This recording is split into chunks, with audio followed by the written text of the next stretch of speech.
Hello everyone, நான் தான் உங்கள் தமிழ் கோடிங் கீக்.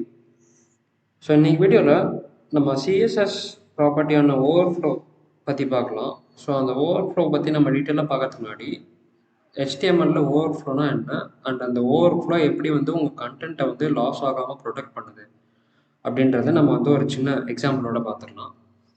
ஸோ நான் ஒரு blank HTML டாக்குமெண்ட் எடுத்திருக்கேன். ஸோ நான் இந்த டாக்குமெண்ட்டில் ஜஸ்ட்டு ஒரு div டேக் அண்ட் ஒரு பேராகிராஃப் டேக் நான் போட்டுக்கிறேன்.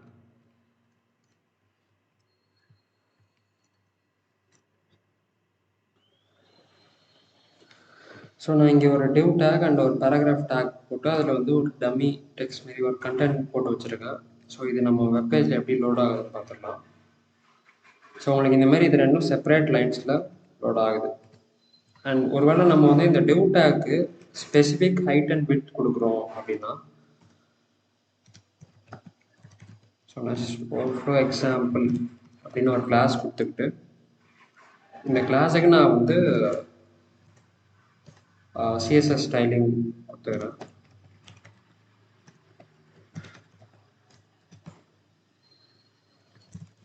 ஸோ வித் நான் ஒரு 60 பிக்சல் அண்ட்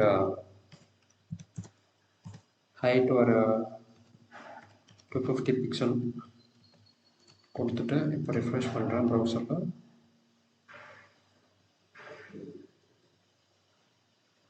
ஸோ உங்களுக்கு பார்த்தீங்கன்னா தெரியும் இந்த கண்டென்ட் எப்படி ஓவர்லேப் ஆகிருக்கு. ஸோ ஹைட் 250 பிக்சல் கொடுத்துருந்தோம்.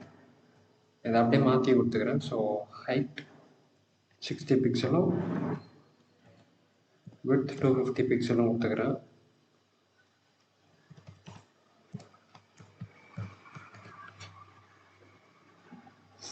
அண்ட் இங்கேயும் பார்த்தீங்கன்னா ஹைட் நம்ம 60 பிக்சல் கொடுத்துருக்கோம். ஸோ அந்த 60 பிக்சலுக்கு தான் அந்த div டேக்கோட எலமெண்ட் இருக்கும். பட் ஆனால் அந்த டெக்ஸ்ட் அந்த எலமெண்ட்டையும் க்ராஸ் பண்ணி போகிறதுனால இந்த பேராகிராஃப் டேக்கோட ஓவர்ஃப்ளோ ஆகுது.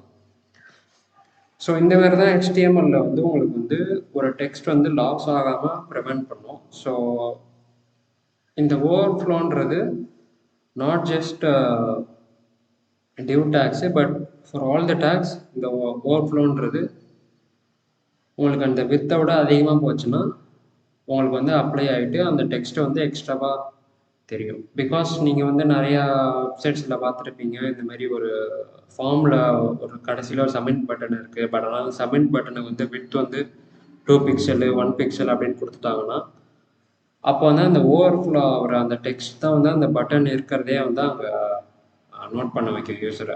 அந்த ஓவர்ஃப்ளோ டெக்ஸ்ட் ஆகலைன்னா அந்த பட்டன் இருக்கிறதே தெரியாமல் போய்டும். ஸோ சப்மிட் ஃபார்மே ஒர்க் ஆகாமல் போய்டும். ஸோ இந்த ஓவர்ஃப்ளோ இந்த மாதிரி நிறைய யூஸ் கேசஸில் டெக்ஸ்ட்டை லாஸ் ஆகாமல் ப்ரிவென்ட் பண்ணுது.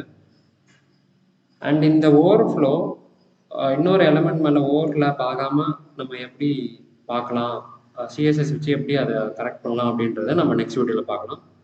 ஸோ இந்த வீடியோ உங்களுக்கு பிடிச்சிருந்தா லைக் பண்ணிடுங்க, உங்கள் ஃப்ரெண்ட்ஸோட ஷேர் பண்ணிடுங்க அண்ட் சப்ஸ்கிரைப் பண்ணிடுங்க. தேங்க்யூ ஃபார் வாட்சிங்.